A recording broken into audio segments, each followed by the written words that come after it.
Halo Sobat Muda Indonesia, selamat datang di podcast kita hari ini, ngobrol serius tapi santai. Kali ini kita akan bahas topik yang seru banget, yaitu bela negara versi anak-anak muda. Nah, gimana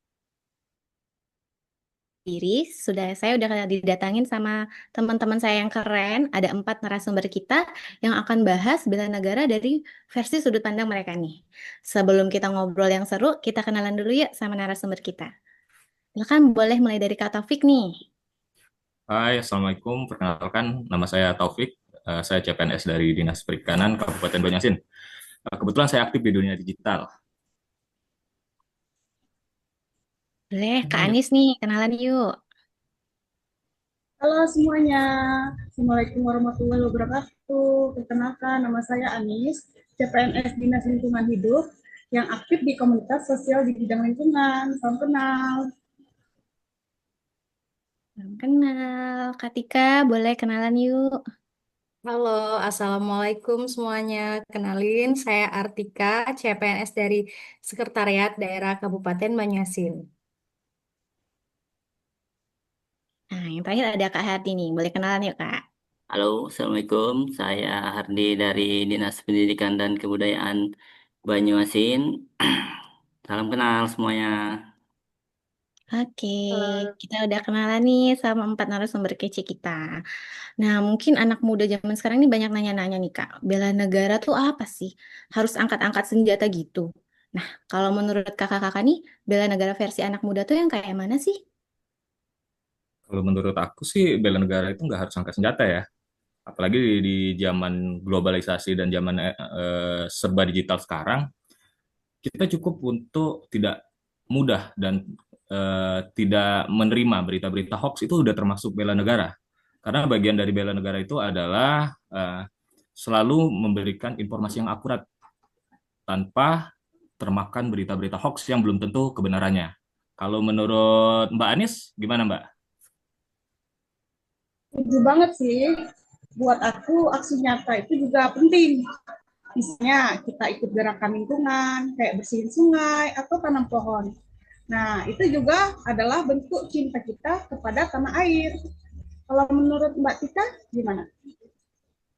kalau menurut aku, lewat konten kita bisa like, comment, share, atau bisa bikin konten positif tentang Indonesia.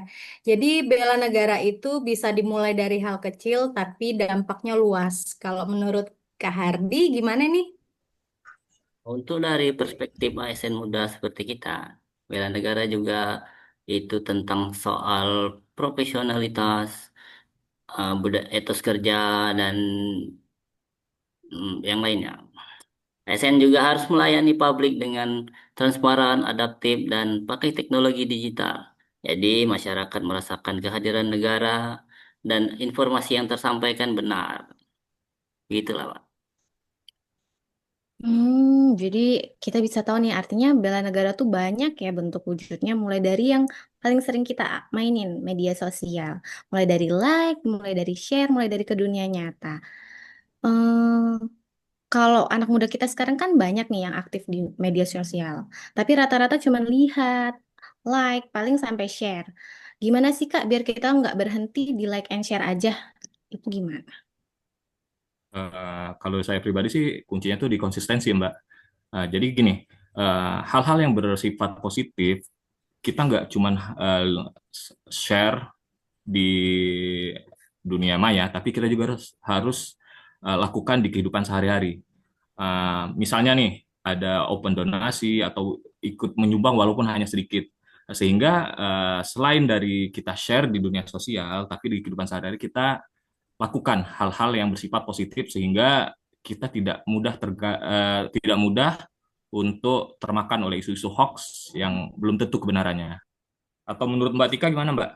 Ya, kalau menurut eh, aku sih kita juga bisa bikin tren terbaru ya, kayak challenge kreatif yang tujuannya itu baik. Misalnya kita pakai hashtag gerak bersih, hashtag bijak digital itu memotivasi teman-teman yang lain juga untuk ikut gitu. Kalau menurut Kak Hardi gimana nih Kak? Kalau menurut saya nih, pemerintah juga perlu berkolaborasi dengan anak muda ya. Misalnya program volunteer digital atau smart ASN yang bisa menjembatani ide kreatif anak muda dengan kebijakan publik. Nah, itu aja. Kalau menurut Mbak Anis gimana? Gimana ya Mbak, biar nggak cuman like share aja gitu kita sebagai anak muda dalam bijak media sosialnya. Kalau menurut Mbak Anis gimana tuh?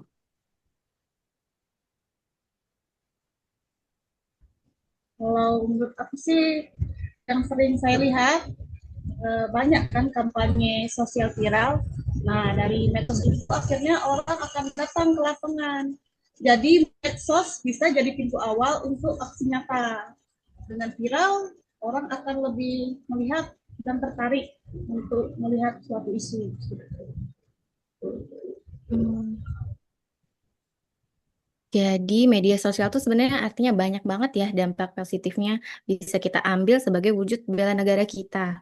Nah, tapi dengan dampak positif ini pasti ada juga hambatan, tantangan. Biasanya apa sih yang harus kita tahu nih Kak? Tantangan apa yang akan ditemui anak muda untuk mewujudkan bela negara kalau melalui media sosial?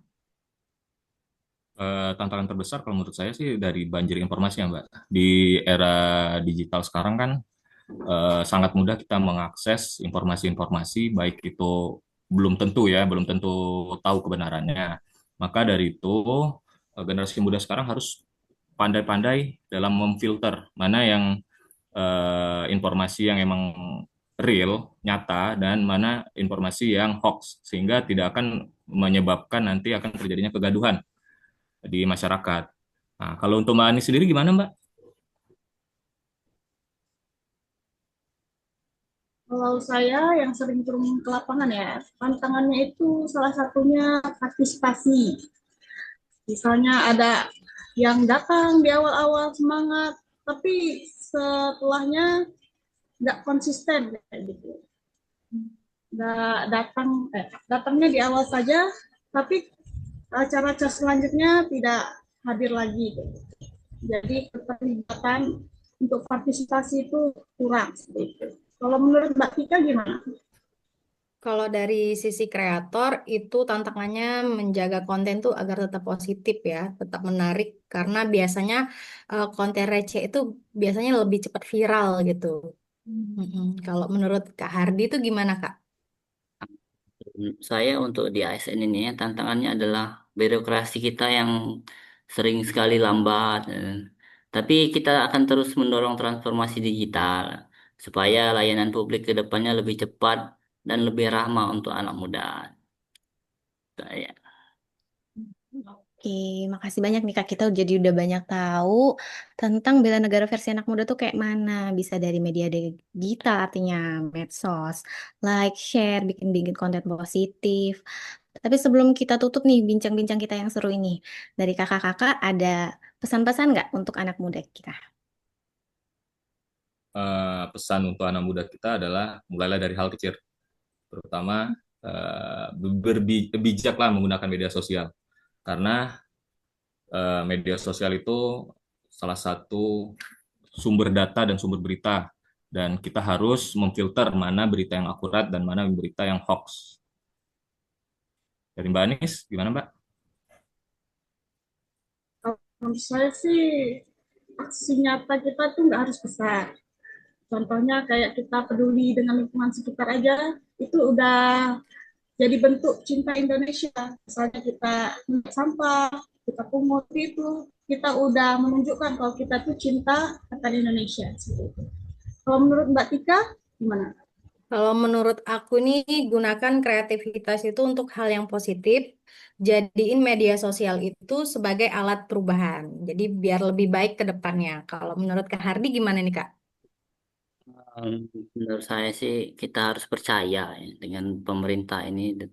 Terus juga masa depan Indonesia ada di tangan kita semua. Mari kita bela negara dengan cara kita masing-masing sesuai zaman. Ya. Oke, makasih banyak ya Kak. Seru banget obrolan kita hari ini. Kita anak-anak muda nih jadi lebih tahu kalau bela negara itu nggak harus angkat senjata, bisa dari dengan bijak bermedia sosial, like, share, sampai ke aksi nyatanya. Mulai dari yang kecil juga bisa sampai nanti ke aksi nyata yang besar.